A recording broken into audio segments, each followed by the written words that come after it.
हे दिगंबर व्याधि। उनके वचनों पर विश्वास मान करके तुम ऐसा पति चाहती हो जो स्वभाव से उदासीन है, गुणहीन है, निर्लज्ज है, बुरे वेश वाला है, नर कपालों की माला पहनने वाला है, कुलहीन है, बिना घर बार का है, नंगा है और शरीर पर सांपों को लपेटे रखने वाला है। तो कयहूँ कवन सुख असबर पाए, भल भूलहि ठग के बौराए। पंच कहे शिव सती विवाही, पुण्य डेरी मराए निताई। ऐसे वर को मिलने से कहो तुम्हें क्या सुख होगा। तुम उस ठग नारद के बहकावे में आकर के खूब भूली हो। पहले पंचों के कहने से शिव ने सती से विवाह किया था, परंतु फिर उसे त्याग करके उसको मरवा डाला। जितनी बीती कर लो। अब सुख सोवत सोच नहीं, भीख मांगी भव खाई। सहज एकाकिन के भवन, कबहू किनारी खटाहि। सियावर रामचंद्र जी की जय। अब शिव को कोई चिंता नहीं रही, भीख मांग करके खा लेते हैं और सुख से सोते हैं। ऐसे स्वभाव से ही अकेले रहने वालों के घर में भी भला कभी स्त्रियां टिक सकती है। तो अजहू मानहू कहा हमारा, हम तुम कहूँ बरनीक विचारा। अति सुंदर सुचि सुखद सुशीला, गावई वेद जासु जस लीला। अब भी हमारा कहना मानो, हमने तुम्हारे लिए अच्छा वर विचारा है। वह बहुत ही सुंदर है, पवित्र है, सुखदायक और सुशील है, जिसका यश और लीला वेद गाते हैं।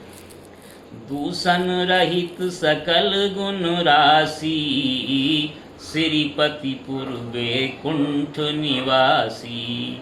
असबर तुम्हि मिलाये वानी, सुनत बिहसी कही वचन भवानी। वह दोषों से रहित है, सारे सद्गुणों की राशि है, लक्ष्मी का स्वामी है और वैकुंठपुरी का रहने वाला है। हम ऐसे वर को ला करके तुमसे मिला देंगे। ये सुनते ही पार्वती जी हंस करके बोली, सत्य कयहूँ गिरि भव तनु एहा, हठ न छूट छूटे बरु देहा। कन कहूँ पुनि पसान ते होई, जारेऊ सहज न परिहर सोई। आपने ये सत्य कहा है कि मेरा ये शरीर पर्वत से उत्पन्न हुआ है, इसलिए हठ नहीं छूटेगा। शरीर भले ही छूट जाए, सोना भी पत्थर से ही उत्पन्न होता है, सो वो जलाए जाने पर भी अपने स्वभाव को नहीं छोड़ता। नारद बचन न में परिहरऊं, बसऊ भवन उजुरहे नहीं डरऊं। गुरु के वचन प्रतीति न जेहि, सपने सुगम न सुख सिद्धि ही। अतः मैं नारद जी के वचनों को नहीं छोड़ूंगी, चाहे घर बसे या उजड़े, इससे मैं नहीं डरती। जिसको गुरु के वचनों में विश्वास नहीं है, उसको सुख और सिद्धि स्वप्न में भी सुगम नहीं होती। महादेव अवगुण भवन, विष्णु सकल गुण धाम। जेई कर मन रम जान सही, तेई तेई सन काम। सियावर रामचंद्र जी की जय।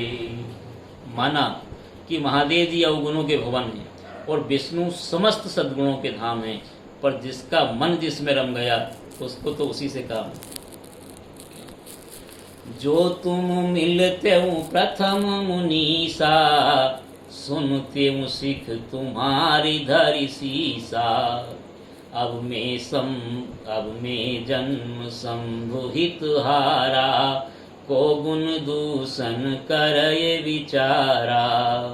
हे मनुष्यों, यदि आप पहले मिलते तो मैं आपका उपदेश सिर माथे पर रख करके सुनती, परंतु अब तो मैं अपना जन्म शिव जी के लिए हार चुकी हूँ, फिर गुण दोषों का विचार कौन करेगा। जो तुम रे हठ हृदय विशेषी, रही न जाए बिनु किए बरेसी। तो को तुक अनयाल सुनाही, बर कन्या अनेक जग माही। यदि आपके हृदय में बहुत ही हठ है और विवाह की बातचीत किए बिना आपसे रहा नहीं जाता, तो संसार में बहुत सारे वर कन्या बहुत हैं। खिलवाड़ करने को आलस्य तो होता नहीं, और कहीं जाकर के कीजिए। जन्म कोटि लगी रगर हमारी, बरऊ शंभु न तुरयऊ कुंवारी। तजऊन नारद कर उपदेशु, आप कयई सतबार महेशु। मेरी तो करोड़ जन्मों तक यही हट रहेगा कि या तो शिव जी को वरूंगी, नहीं तो कुंवारी रहूंगी। स्वयं शिव जी 100 बार कहें तो भी नारद जी के उपदेश को नहीं छोड़ूंगा। मैं पापर कयही जगदम्बा, तुम ग्रह गवनहु भयऊ विलंबा। देखी प्रेम बोले मुनि ज्ञानी, जय जय जगदम्बिके भवानी। जगत जननी पार्वती जी ने फिर कहा कि मैं आपके पैरों में पड़ती हूँ, आप अपने घर जाइए, बहुत देर हो गई। शिव जी में पार्वती जी का ऐसा प्रेम देख करके ज्ञानी मुनि बोले कि हे जगत जननी, हे भवानी, आपकी जय हो। तुम माया भगवान शिव, सकल जगत पितुमात। नाई चरण सिर मुनि चले, पुनि पुनि हर्षित गात। सियावर रामचंद्र जी की जय। आप माया हैं और शिव जी भगवान हैं। आप दोनों समस्त जगत के माता पिता हैं। ये कहकर के मुनि पार्वती जी के चरणों में सिर नवा करके चल दिए। उनके शरीर बार बार पुलकित हो रहे थे। जाय मुनिन हिमवंत पठाए, करी विनती गिर जाहि ग्रह ल्याए। बहुरी सप्त ऋषि शिव पहि जाई, कथा उमा की सकल सुनाई। मुनियों ने जाकर हिमवान को पार्वती जी के पास भेजा और वे विनती करके उनको घर ले आए। फिर सप्त ऋषियों ने शिव जी के पास जाकर के उनको पार्वती जी की सारी कथा सुनाई। भय मगन शिव सुनत सनेहा, हरसि सप्त ऋषि गवने गेहा। मनु थिर करि तब शंभु सुजाना, लगे करन रघुनायक ध्याना। पार्वती जी का प्रेम सुनते ही शिव जी आनंद मग्न हो गए। सप्तऋषि प्रसन्न होकर के अपने घर को चले गए। तो सुजान शिव जी मन को स्थिर करके श्री रघुनाथ जी का ध्यान करने लगे। अब तारक असुर भयऊ तेहि काला, भुज प्रताप बल तेज विशाला। तेई सब लोक लोकपति जीते, भये देव सुख संपत्ति रीते। उसी समय तारक नाम का राक्षस हुआ, जिसकी भुजाओं का बल, प्रताप और तेज बहुत बड़ा था। उसने सब लोक और लोकपालों को जीत लिया। सब देवता सुख और संपत्ति से रहित हो गए। अजर अमर सो जीत न जाई, हारे सुर करि विविध लड़ाई। तब बिरंचि सन जाय पुकारे, देखे विधि सब देव दुखारे। वह अजर अमर था, इसलिए किसी से जीता नहीं जाता था। देवता उसके साथ बहुत तरह की लड़ाइयाँ लड़ करके हार गए। तब उन्होंने ब्रह्मा जी के पास जाकर के पुकार मचाई। ब्रह्मा जी ने सब देवताओं को दुखी देखा। सब सन कहा बुझाए विधि, धनुज निधन तब होय। शंभु शुक्र संभूत सुत, यही जीतन रन सोय। सियावर रामचंद्र जी की जय। ब्रह्मा जी ने सबको समझा करके कहा कि इस दैत्य की मृत्यु तब होगी जब शिव जी के से पुत्र उत्पन्न हो। इसको युद्ध में वही जीतेगा। मोर कहा सुनि करहूं पाई, हो यही ईश्वर करई सहाई। सती जो तजी दक्ष मथु देहा, जन्मी जाए हिमाचल गेहा। मेरी बात सुनकर के एक उपाय करो, ईश्वर सहायता करेंगे और काम हो जाएगा। सती जी ने जो दक्ष के यज्ञ में देह का त्याग किया था, उन्होंने अब हिमाचल के घर जाकर के जन्म लिया है। तेहि तप कीन शंभुपति लागी, शिव समाधि बैठे सब त्यागी। जदपि आये यस मंजस भारी, तदपि बात एक सुनहु हमारी। उन्होंने शिव जी को पति बनाने के लिए तप किया है। इधर शिव जी सब छोड़ छाड़ करके समाधि लगा के बैठे हैं। यद्यपि है तो बड़े असमंजस की बात, तथापि मेरी एक बात सुनो। पढ़ो और सुनो। बड़ा बहुत अच्छा पढ़ते हैं। पठयऊ काम जाय शिव पाही, करे क्षोभ शंकर मन माही। तब हम जाय शिवई सिर नाई, करवाऊ विवाह बरियाई। तुम जाकर के कामदेव को शिव जी के पास भेजो, वो शिव जी के मन में क्षोभ उत्पन्न करे, उनकी समाधि भंग करे, तब हम जाकर के शिव जी के चरणों में सिर रख देंगे और जबरदस्ती उनका विवाह करा देंगे। यही विधि भले ही देव हित होई, मत यति नीक कहूँ सब कोई। अस्तुति सुरन कीन यति हेतु, प्रगटेउ विषम बान झस केतु। इस प्रकार से भले ही देवताओं का हित हो, और तो कोई उपाय है नहीं। सबने कहा कि यह सम्मति बहुत अच्छी है। फिर देवताओं ने बड़े प्रेम से स्तुति की। तब 5 बाण धारण करने वाला और मछली के चिन्ह युक्त ध्वजा वाला कामदेव प्रकट हुआ। सुरन कही निज विपत्ति सब, सुनि मन कीन विचारी। शंभ विरोध न कुशल मोही, बिहसी कहूँ असुमार। अवर रामचंद्र जी की जय। देवताओं ने कामदेव से अपनी सारी विपत्ति कही। सुनकर के कामदेव ने मन में विचार किया और हंसकर के देवताओं से यूं कहा कि शिव जी के साथ विरोध करने में मेरी कुशल तो नहीं है। तदपि करब में काज तुम्हारा, श्रुति कहे परम धर्म उपकारा। परहित लागी तजय जो देही, संतत संत प्रशंसहि तेहि। तथापि मैं तुम्हारा काम तो करूंगा, क्योंकि वेद दूसरे उपकार को परम धर्म कहते हैं। जो दूसरे के हित के लिए अपना शरीर त्याग देता है, संत सदा उसकी बड़ाई करते हैं। अस कई चले सबई सिर नाई, समन धनुष कर सहित सहाई।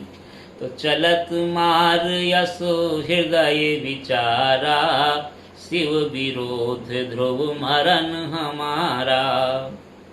यूं कह सबको सिर नवा करके कामदेव अपने पुष्प के धनुष को हाथ में लेकर बसंत आदि सहायकों के साथ चला। चलते समय कामदेव ने हृदय में ऐसा विचार किया कि शिव जी के साथ विरोध करने से मेरा मरण निश्चित है। पानी पिलाना है।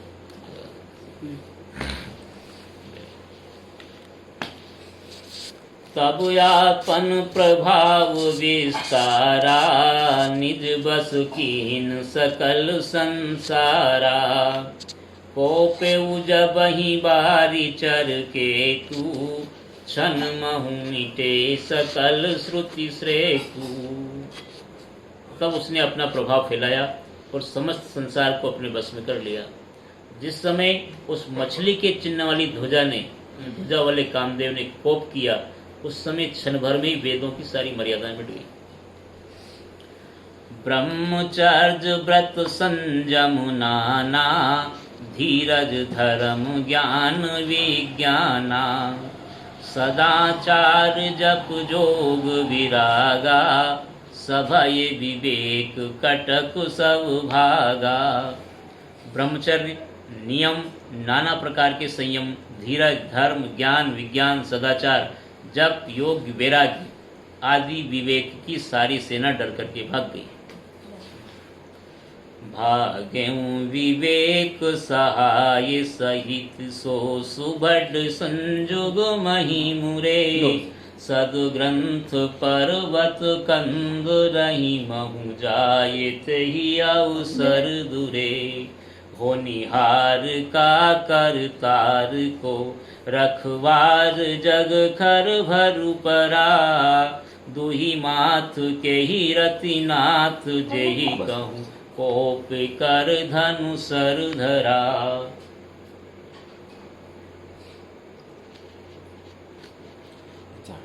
कल पंखा से बिठाया पड़वा तो हाँ। जरा सा खुशी दुआ पढ़ के उठाए।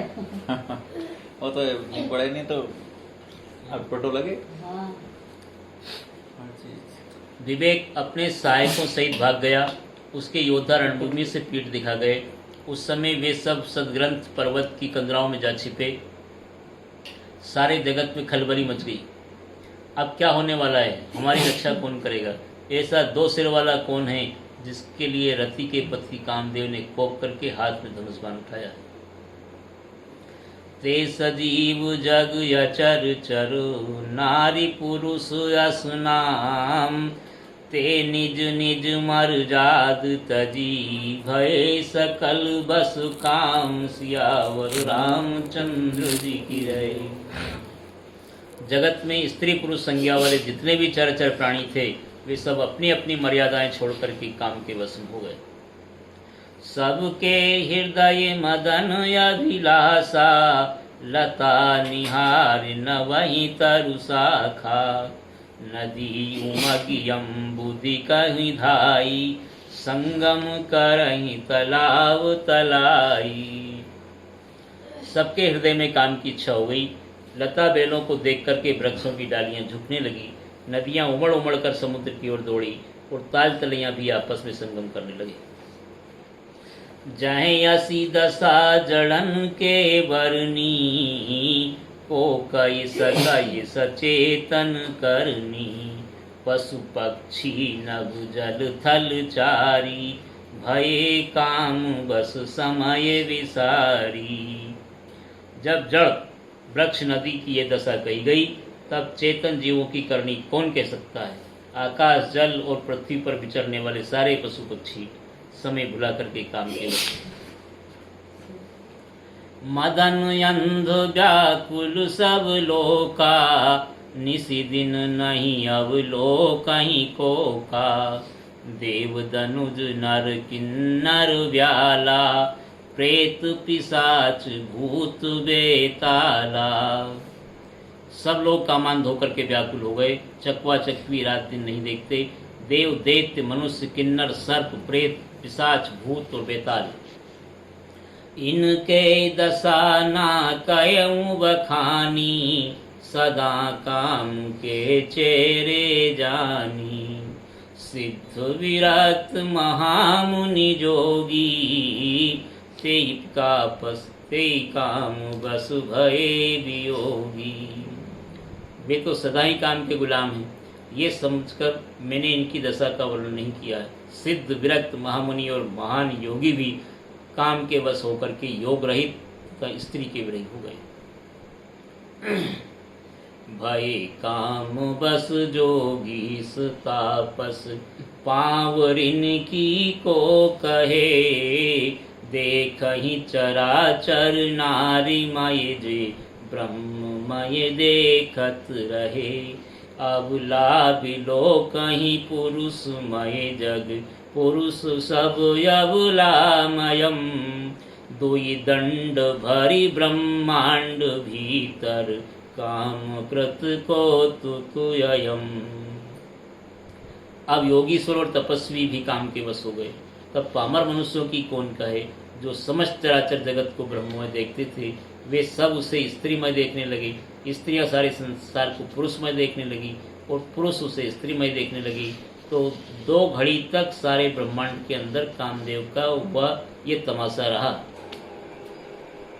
धरी न काहू धीर सबके मन मन सिज हरे जो राखे रघुवीर ते उबरे ते ही काल महू। किसी के हृदय में धैर्य नहीं धारण किया, कामदेव ने सबके मन हर लिए। श्री रघुनाथ जी ने जिनकी रक्षा की, केवल वे ही उस समय बचे रहे। उभय घरी यस कौतुक भयऊं, जो लगी काम शंभु पई गयऊं। तो शिवहि बिलो की संसंके मारा, भयऊं जथा तिथि शंभु संसारु। शिवहि बिलो की ससंके उमारू, भयऊं जथा तिथि सब संसारू। 2 घड़ी तक ऐसा तमाशा हुआ जब तक कामदेव शिव जी के पास पहुंच गया। शिव जी को देख करके कामदेव डर गया। तब सारा संसार फिर जैसा का तैसा स्थिर हो गया।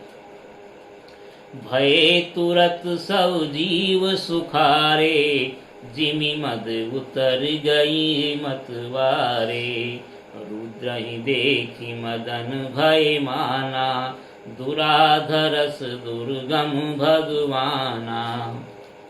तुरंत ही सब जीव वैसे ही सुखी हो गए जैसे मत वाले मद उतर जाने पर सुखी होते हैं। दुराधर्ष और दुर्गम भगवान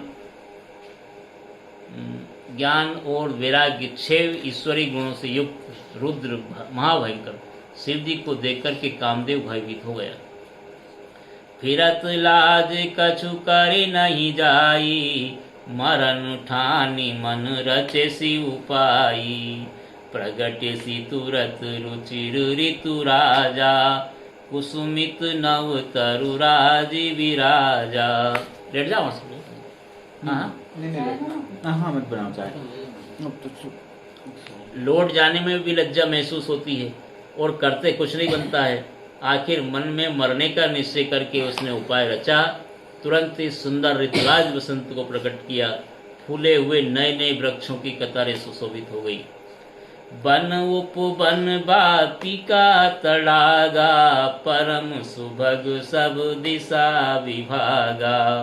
तो जहे तहे जनुमगत अनुरागा, देखी मुयऊ मन मन सिज जागा। वन उपवन बावली तालाब और सब दिशाओं के विभाग परम सुंदर हो गए। जहाँ तहाँ मानो प्रेम उमड़ रहा है, जिसे देख करके मरे मन में भी कामदेव जाग उठा है।